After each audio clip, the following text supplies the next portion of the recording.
I recently finished Persona 4 Golden for the very first time, and besides the lovable cast of characters, the really good story, and just the whole game in general, there's one other thing that was quite memorable about this game for me, that being the dungeons of the game, but not necessarily for good reasons. I mean, I love most of the themes, and really love how each dungeon represents the character you're trying to save, but overall the dungeons were quite repetitive, and really did lack puzzles or other mechanics. Some dungeons suffered more from this than others, and therefore I wanted to rank all 9 dungeons of Persona 4 Golden, from worst to best in my experience, to see which one was absolute cinema and which ones drove me kinda crazy. I will rank these dungeons based on 3 different things. First, gameplay wise. How much fun was the dungeon to explore? And is there a good variety of enemies in the dungeon? Second, the visuals. Is the dungeon aesthetically pleasing? And is the theme of the dungeon unique and good? And lastly, the story around the dungeon. How well does the story reflect the character's inner thoughts? And how is the story during the dungeon? I also firstly want to give an honorable mention to the Twisted Shopping District. Although this is not officially a dungeon, you can actually go back to the Twisted Shopping District by talking with Yosuke in the TV world. I love Yu Narakami's Persona's Awakening, but besides that, there's nothing really special about the Twisted Shopping District. I just wanted to mention the Twisted Shopping District because it played quite a huge part of your first few times exploring the TV world, but mainly because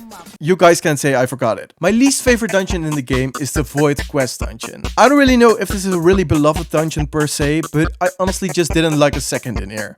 And I mean it. I mean, the best thing about the dungeon is the theming. I quite love the style being a retro game and found this really creative. But when I first laid my eyes on Mitsuo back at the beginning of the game, I just knew something was up with him. He's so freaking scary. Since I didn't really even want to rescue him, I just had no fun playing through this dungeon. I don't even think this is the worst dungeon design-wise or even gameplay-wise, but when Mitsuo appeared on the Midnight Channel, I really wanted to freaking die. But this does not automatically mean the dungeon is really good itself. I mean, the floors are quite repetitive, and there are some floors where you can teleport to the other parts of the floor. And it was just really upsetting to choose every single wrong direction, which was kind of a skill issue, I have to admit. It was just no fun. The only couple things I really like about this dungeon, besides the 8-bit songs, which are bangers, is the Shadow Mitsuo boss. This one, of course, not freaking Boss Baby. And also, even after you saved him, he's still a freaking idiot to the party members. But besides my hate for Mitsuo, it is an alright dungeon. I honestly kind of felt bad for him because he doesn't accept his other self after the battle and continues to deny his shadow. This also caused the shadow to disappear into smoke instead of transforming into a persona. I mean, I really didn't like Mitsuo's character, and that definitely influenced the dungeon's placement, but I don't know, man. It was just really sad to see. This is one of the roughest dungeons gameplay-wise. There are repetitive floors and floors where you have to teleport to other sections of the floor, and it is just honestly more frustrating than fun. Aesthetic-wise, I kinda like the retro game theme, and I thought it was very different to the other dungeons. And lastly, for the story, I mean, the story was not even that bad, but because Mitsuo is intentionally unlikable and the emotional wave was low compared to the other characters, I didn't necessarily felt the need to rescue him. Also, the story was really pushing for Mitsuo to be the culprit, but after playing Persona 3 Reload, I knew we had a couple more months to go, so I kinda knew it wasn't going to be him. At number 8, we've got the Secret Laboratory dungeon. The only thing that I really like about this dungeon is this song. This song is so freaking good! When looking back at all the dungeons, it is just by far one of the least memorable ones for me. Also, when I was at this point of the game, I just really wasn't in the mood to do another dungeon. This dungeon and the Void Quest one are just really overshadowed by dungeons later in the game. One of the reasons being these dungeons were before the story had elevated a ton, which made the later dungeons a lot more interesting. As for the dungeon itself, I really like the vibe, and I think that it fits with Naoto's story, but one of the biggest problems in the game in general is that in the dungeons all the floors look the same, and it just gets really repetitive really quick. And I think this dungeon suffers the most from this. There are also a few enemy types in here that love to throw out buffs or annoying moves, which was just great.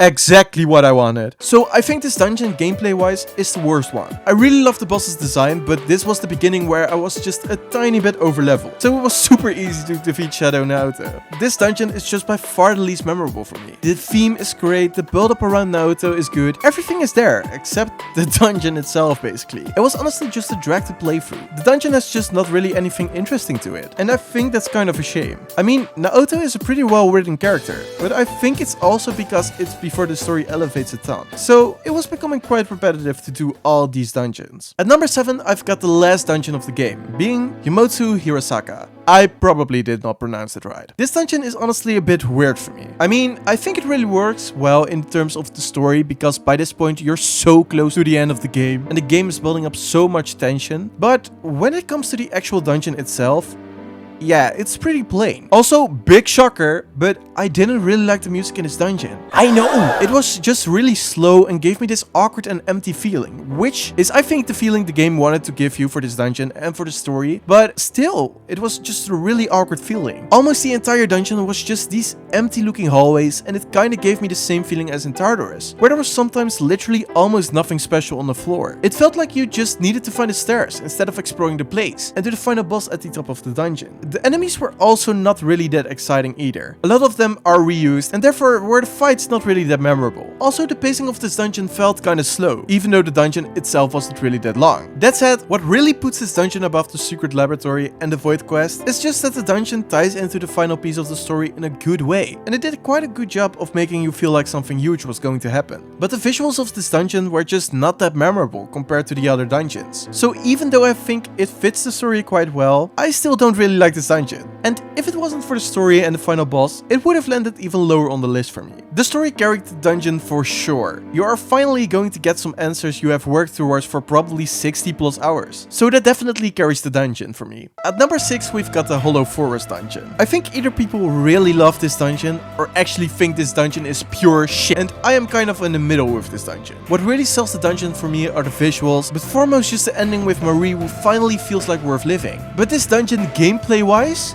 is like my biggest nightmare come true. You can say that this dungeon is very unique and finally gives you something different compared to the other dungeons. But in my opinion, there are some choices that they made for this dungeon which are just not fun. First, you lose access to all of your items. This means that you don't have healing items and none of your better gear or weapons. You need to collect some of it throughout the dungeon, but you have nothing in your inventory. Second, after the first fight, your special power will be halved every freaking single fight. This basically makes it almost impossible to use many magic moves in fights. So I was actively trying to avoid them as I made my way through the dungeon. Then there are more things, like you cannot earn money in this dungeon, you can use escape items in this dungeon. But oh my god, maybe the worst bits of the whole dungeon are on the 1st, 4th and 7th floor of the dungeon. These floors do have so-called invisible shadows. Yeah, this has to be the most annoying part of the dungeon, because you can't avoid them. Every time you open a door, you will sometimes encounter a shadow. These fights are super random, and you can see which doors are battles against shadows. This dungeon is on number 6 because I love Mary's character development, and love that you can see her feelings and thoughts as you make your way through the dungeon. For example, you see parts of Junes, which lets us know that deep down she really appreciates the time together with you, Narukami, and the others. All in all, this was maybe the hardest dungeon to rank, since I love everything except the gameplay aspect of the dungeon. If I had only ranked the dungeon itself, I feared this was going to be last place. I mean, legit my biggest nightmare came out, and that was invisible shadows. I'm sure there are people who like challenge, but I just hate that every freaking door almost has a shadow. That said, the visuals and story of this dungeon are legit top notch. I love this dungeon aesthetic wise so much, and for example this camera angle, oh, just chef's kiss. At number 5 on the list is Yukiko's castle. Now we finally have the dungeons of the game without one really big flaw. Yukiko's castle is of course the first dungeon in Persona 4 Golden, and it definitely felt like a great first dungeon to introduce you to the TV world aspect of the game. I quite like the princess theme for Yukiko and found it quite fitting for her character. This dungeon has 2 boss fights, one against Shadow Chie and one against Shadow Yukiko. I can remember that Shadow Chie was like not a problem for me at all, but the fight against Shadow Yukiko was the first point of the game where I had some actual problems. This is not necessarily because the battle was that hard, but I just had almost no special power, and I was determined to finish the dungeon in one day. And no freaking joke, I think I spent like 5 hours in this dungeon trying to get my special power up to eventually defeat this bird. That bird that I hate. And all this for a somewhat easier dungeon. Even though it's a solid dungeon to begin the game with, it definitely feels like a really basic dungeon. The hallways are very basic and the layout is also super basic. There's not really something wrong with this dungeon per se, but what really keeps this dungeon from going higher in the list is that the later dungeons are more creative with their themes and mechanics. Yukiko's castle just is not really that memorable compared to some other later dungeons, but it does the job to give you a solid tutorial to the dungeons and to the TV world. I think all in all, Yukiko's castle is a very solid dungeon, story, visual and gameplay wise. And in my opinion, Shadow Yukiko is one of the most memorable shadows in the first half of the game. Because I died there all the time. There's just nothing really exceptionally bad about this dungeon, except for the music, which jump scared me so much the first time because it is just so freaking loud. At number 4, I have the Marikyu Striptease. I probably also did not pronounce that right. I know the theming of this dungeon is quite questionable and an interesting choice from Atlas, but it weirdly works with Rise's character and the problems of being a celebrity. Not only how people see her, but formally how Rise sees herself, with actually thinking that being an idol, she sells her body, which makes the theming of this dungeon actually quite sad. Gameplay wise, this dungeon was pretty solid. The enemies were quite challenging, but it wasn't feeling unfair like with some other dungeons. And as for the visuals, it was maybe a more uncomfortable dungeon, but the music slapped so hard. Oh my god. Sorry. Can you make the music louder? Also, Shadow Rise is like maybe the weirdest shadow of them all. Like, come on, what the hell is she doing here? So this boss was a little, I don't know for me. After this boss, we immediately also got the Shadow Teddy boss, which was quite a fun boss, I guess. I think the biggest problem with this dungeon is just how freaking long this dungeon is. This dungeon has in total 11 floors, which is just way too many if every floor literally looks like the previous one. And with not really that much variation, everything becomes just quite boring. Still, I think the theming and overall experience I have with this dungeon is way better than most of the other dungeons. So therefore, a well-deserved number 4 in my opinion. On number 3, I've got the Steamy Bathhouse. This dungeon was maybe one of the biggest surprises in the whole game for me. What I formerly quite liked about this dungeon was how this dungeon and the boss really utilized the fact that you for the first time had a full party of 4. For example, in the boss battle of this dungeon, you have these 2 muscle men who are weak to fire and ice. In other words, Yukiko and Chie. I really liked how you needed to use every single team member in this dungeon. Furthermore, I just really like this dungeon. This is also the first dungeon where the difficulty really jumps up. The enemies hit harder than in Yukiko's castle, and sometimes you needed to just wait a minute and really think about what your next move was going to be. Or it was a skill issue for my part. I think the best part of this dungeon by far is after the battle. Before the dungeon, you can see Kanji as a really badass guy. I mean, look at his shirt. He wants me dead, but he's actually way softer and more feminine. I think that Kanji accepting his shadow has to be the best one of all of them. And formally him saying that he's just really scared of being rejected.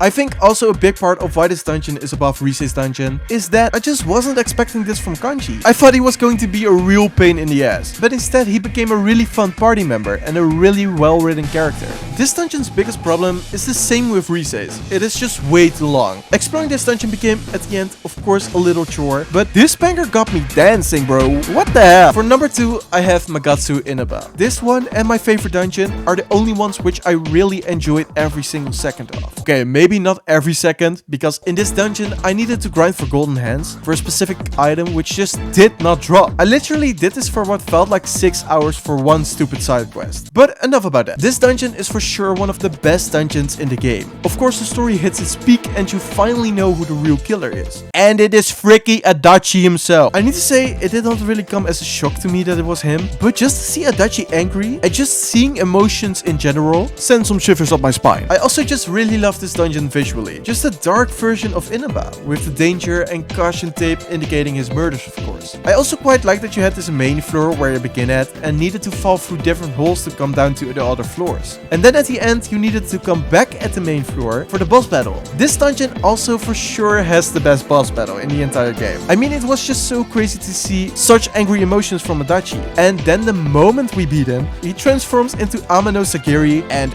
oh my god, when I tell you my mouth was legit on the floor, it was literally at the bottom of this whole dungeon. This part of the game is just so freaking good. I also quite like the gameplay of this dungeon. For example, there is a floor where you need to avoid all the shadows. This was, if I can remember correctly, on only one floor. So it was quite fun to try avoid the shadows, and then it wasn't on multiple floors. Something the Hollow Forest dungeon can learn from, by the way. But I just really like this dungeon, and I think besides the story, it's also one of the best gameplay wise. The layout in this dungeon is one of the best for sure. The pacing is also pretty good. All in all, for sure, one of the best dungeons. And it could have been the best dungeon if it wasn't for number 1. And then, At number 1, we of course got Heaven. I need to say that it was actually more difficult than I initially thought it was going to be to choose between Heaven and Megatsu Inaba for the best dungeon, but the feelings I felt when I tried to save Nanago, this pure innocent soul, the every day's great at your Junas girl, it is just different. Before I played this game, I knew almost nothing about this game, besides 2 tracks. That being Snowflakes, which probably is now my favorite Persona track